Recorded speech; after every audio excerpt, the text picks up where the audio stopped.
Bandits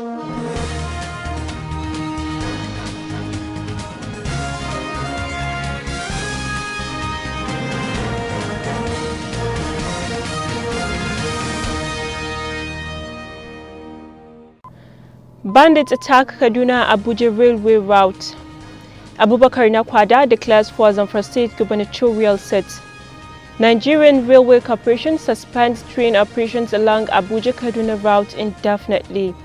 1.8 million candidates registered for UTME, JAMB Partners computer-based test centers and diesel cost. And on business, federal government establishes sustainable development goals, innovation hubs to boost state social financing. And on international news, Zimbabwe opposition party wins majority by election. Headlines for Standard Voice Television News. Thanks for joining us. I am Rahama Ibrahim Dusara and here are the news and details. More than 40 people are reported killed and 27 injured in a bandit attack along Kaduna-Abuja railway route.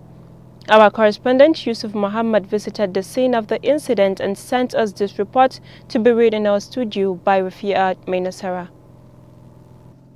The delegation comprises the State Commissioner for Security, DIG Mamman Tsafe, retired, that of Information Alhaji Ibrahim Magaji Dosara, who affirmed that Zamfara and Kaduna State are intensifying efforts to ascertain the extent of damage caused during the attack. Rafia Mainasara reporting for SBTV. A chieftain of the opposition People's Democratic Party in Zamfara State, Alhaji Abubakar Nakwada, has formally declared intention to contest for the office of governor in the 2023 gubernatorial election in the state. In a press conference at Army Command Guest in Gusau, Alhaji Nakwada said he was accosted by the Zamfara State Rescue Initiative organization seeking him to answer its call for the service with a view to rescuing the state from total collapse. Alhaji Nakwada said that the rescue initiative had purchased the nomination form and handed over to him in Abuja, adding that he was convinced and finally agreed to contest for the position he was accosted upon. He added that after consultations with critical stakeholders, he made up his mind to answer the clarion call and contest for the post of governor of Zamfara State and affirmed that together they can make it. Zainab Abdul Wasir reports. The aspirant has accepted the challenge considering the level of crisis in the leadership institution and also alleged lack of focus for the sustainable development, which brought serious setback to the genuine development in the state. He blamed the past and present leadership for not being vibrant and selfless to resolving the social crisis affecting the people, and also for not setting a genuine agenda for the transformation of the state. The unsecure situation has influenced virtually all the sectors of life. Therefore, his priority have been set by the circumstances on the ground. He said he will give maximum attention to solving the security challenges before any other. I am Zainab Abdulwasi reporting for Standard Voice Television News. The Federal College of Education Zaria has introduced degree programs through affiliation with Usman Danfodio University, Sokoto. The Provost Federal College of Education Zaria, Dr. Suleiman Balarabe, stated this during the matriculation of 200 affiliated students in Zaria. He maintained that the students enrolled under the affiliated programs would study degree courses on education and other core subjects. Our correspondent Rafia Mainasara reports. Dr. Balarabe charged the matriculated student to intensify effort and study hard. In a message, the Vice-Chancellor Usman Danfodio University, Sokoto, represented by Professor Abdullahi Tukur, stressed the need for applying students to desist from exam malpractice, cultism and all social vice. Professor Abdullahi Tukur advised the students to be good ambassadors during and after their studies. In his speech, the Registrar FCE Zaria, Dr. Jibril Lawal, applied to the management of Usman Danfodio University to come to their aid by introducing more Bachelor of Arts courses in the university. Rafia Mainasara, reporting for SBTV. After the successful conduct of its National Convention weekend, the ruling All Progressive Congress is now faced with one major task of searching for a presidential candidate that will fly the party's flag in the 2023 presidential election. With the election of Senator Abdullahi Adamu, former Nasarawa State Governor, as its national chairman, there's a high probability that the APC might zone the presidential ticket to the south rather than through it open as being canvassed by some stakeholders, especially from the northern part of the country. Despite the declaration of some presidential aspirants from the south, there are reports that the presidency is working on the ground to bring in former President Goodluck Ebele Jonathan into the party and make him its presidential candidate. Newsmen reported that the belief of the cabals being the plot was that Jonathan has an age because aside being a Southerner, he is also a Christian, which is a very important consideration given the fact that the President Buhari, who will be completing his term of office next year, is a Muslim. It is also believed that if Jonathan eventually gets the ticket and wins the presidential election, he would just do one term since he has already served one term before his defeat in 2015 and then returned power back to the north. The rumor was recently confirmed by Professor Isi Sagab, an APC chieftain and the chairman of the Presidential Advisory Committee Against Corruption, who said the plot is for the APC to pair Jonathan with the Yobe State Governor Maimala Buni as his running mate, knowing that he would only do one term in office as president. Speaking with newsmen, a former minister from the South who is a key loyalist of Jonathan said with the convention of the party now over, Jonathan is set to make up his mind on where he belongs. He also confirmed that Jonathan is technically out of the PDP as of that very moment. The crisis rocking the All Progressive Congress in at least 12 states has not abated despite the conclusion of its party's national convention and the charge by the President, Major General Muhammadu Buhari, retired for unity. The Reconciliation Committee, headed by Senator Abdullahi Adamu, who is now the chairman of the party, had yet to submit its full report as an only interim report had been handed over to the APC. Newsmen reported that there were 208 ongoing court cases in different parts of the country by aggrieved APC members.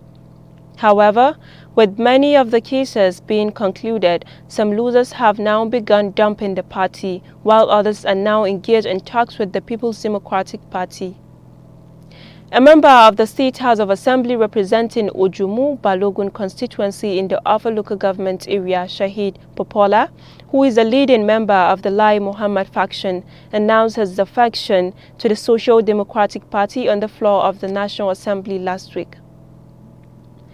The publicity secretary of the APC faction, elected at the parallel congress organized by the group, Ibrahim Sharafuddin, disclosed this in a telephone interview with newsmen. The Nigerian Railway Corporation has suspended train operations along the Kaduna-Abuja route indefinitely. In a task statement, the NRC stated that the suspension was due to unforeseen circumstances and train operations along Abuja-Kaduna route has been temporarily suspended.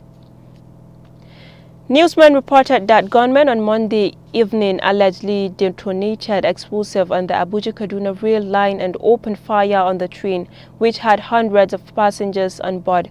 Some passengers on board the train and sources at the Idu train station in Abuja stated that the attack occurred between Katari and Rijana in Kaduna State. It was, however, learned that men of the Nigerian army intervened and prevented the attackers from taking away the passengers, though details about the incidents were sketchy on Monday evening. The State Commissioner for Internal Security and Home Affairs, Samuel Arwan, who confirmed the attack, said that the military had secured the train trapped by the hoodlums.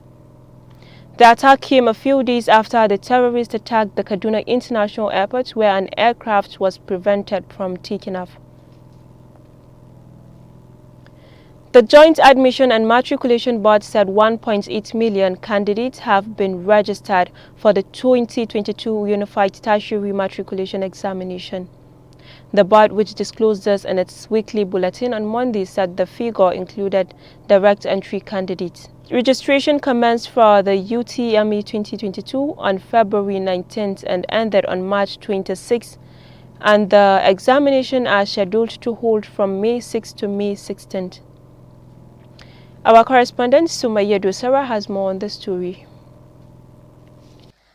JAMB also disclosed that the cumulative sum of 235,105,700 naira derived from the regulated 700 naira service charge from the 5th week of registration had been remitted to its accredited computer-based test centers. The board had earlier banned the use of cash in all its accredited CBT centers during the exercise. It directed all candidates to pay the service charge to the e-pin vendors along with the 3,500 naira application fee, which is remitted to the centers on a weekly basis proportional to the number of candidates they registered. The board, however, said payment of the accumulated sum to all centers excluded JAM-owned CBT centers. Meanwhile, the board had appealed to the CBT test center operators over the recent hike in the price of diesel. The registrar, JAM, Prof. Ishaq Oleyede, stated that the board was engaged in consultations with relevant agencies of government on the necessary assistance to be rendered to owners of the CBT centers.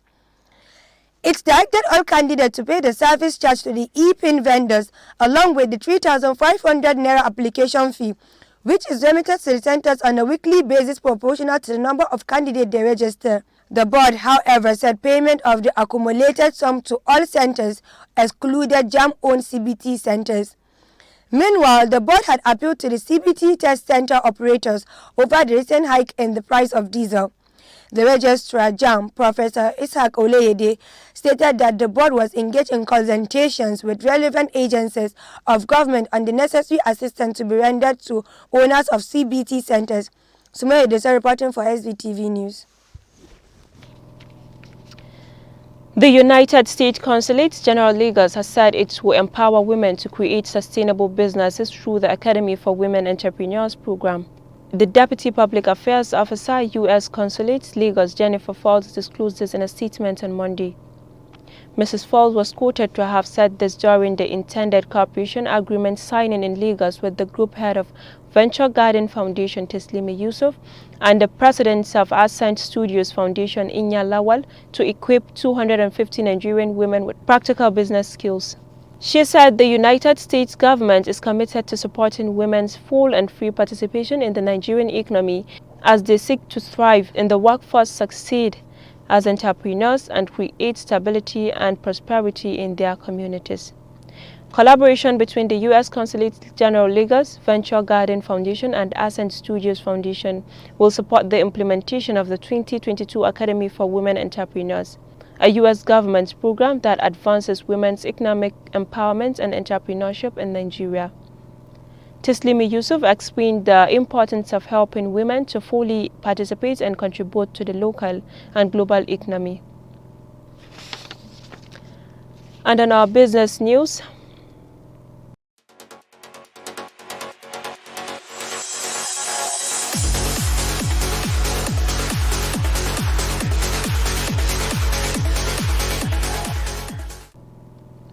the Vice President, Professor Yemi Osinbajo, on Monday announced the establishment of 6 Sustainable Development Goals innovation hubs by the federal government in each geopolitical zone in Nigeria to help boost social financing in states, among other functions. He announced this at the African Union Continental Workshop on Africa's Voluntary National Reviews for the 2022 High-Level Political Forum, hosted in Abuja by the Office of the Senior Special Assistant to the President on Sustainable Development Goals. In his speech, Vice President Osinbajo told global participants at the forum that the strategic partnership embedded in the SDGs had availed Nigeria a huge implementation context due to its large population, landmass, and ethnic diversity. He said to achieve the SDGs and their effective implementation, Nigeria has established 6 SDGs innovation hubs, 1 in each geopolitical zone. He stated that the SDGs had remained cardinal to the attainment of robust economic cooperation among governments globally, particularly in realization of the decade of actions for SDGs as defined by the United Nations. And on international news,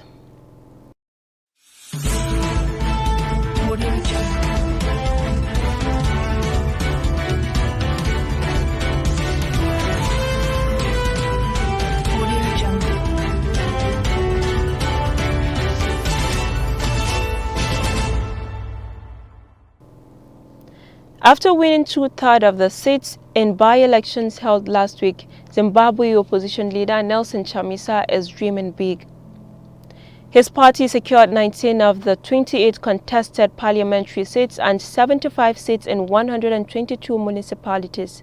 An unexpected success that is making him hopeful for a swift victory for next year's general elections. Nelson Chamisa, leader of Zimbabwe opposition Citizens Coalition for Change Party, at a news conference on Monday, March 28, said they have won a landslide, but that does not move away from the fact that the election in the country need fundamental reforms.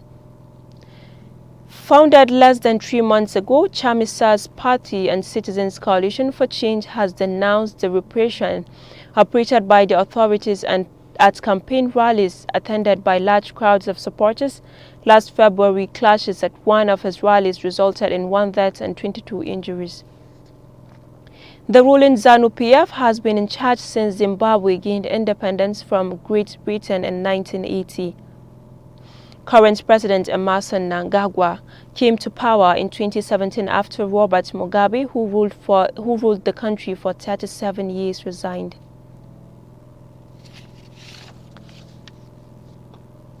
And on sports news,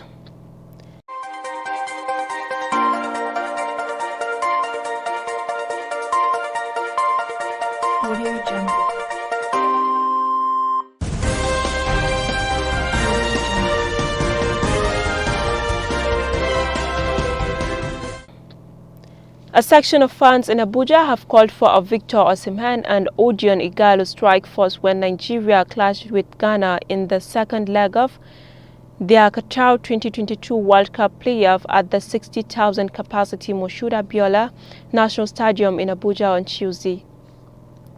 Igalo, who returned to the Eagles after a 2-year hiatus, has impressed in training, with fans clamoring for the striker to be paired along with Napoli frontman Osimhen. Although there was no spark when both players started in the 1-1 draw against Cape Verde on Igalo's return to the squad last October, the fans are optimistic the duo are in top form and can wreak havoc on Ghana's defense. A Youth Corps member, Lewis Akomolafe, said he thinks if the coach decides to drop Kelechi Iheanacho, then he should play Igalo along with Osimhen. That would be like a double threat. Farouk Abdurrahman added, the way Osimhen was marked in the first leg affected his play.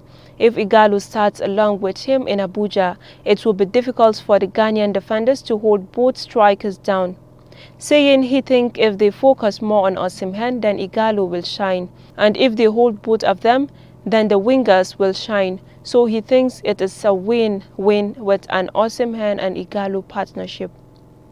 That's all for today's news, but before we go, a quick look at the major headlines. Bandits attack Kaduna Abuja railway route. Abubakar Nakwada declares for Zamfara State Gubernatorial seat. Nigerian Railway Corporation suspends train operations along Abuja-Kaduna route indefinitely. 1.8 million candidates registered for UTME, JAMB partners computer-based test centers and diesel cost. And on business, federal government establishes sustainable development goals, innovation hubs to boost state social financing. And on international news, Zimbabwe opposition party wins majority by-election. That was a recap for the major headlines in Standard Voice Television News.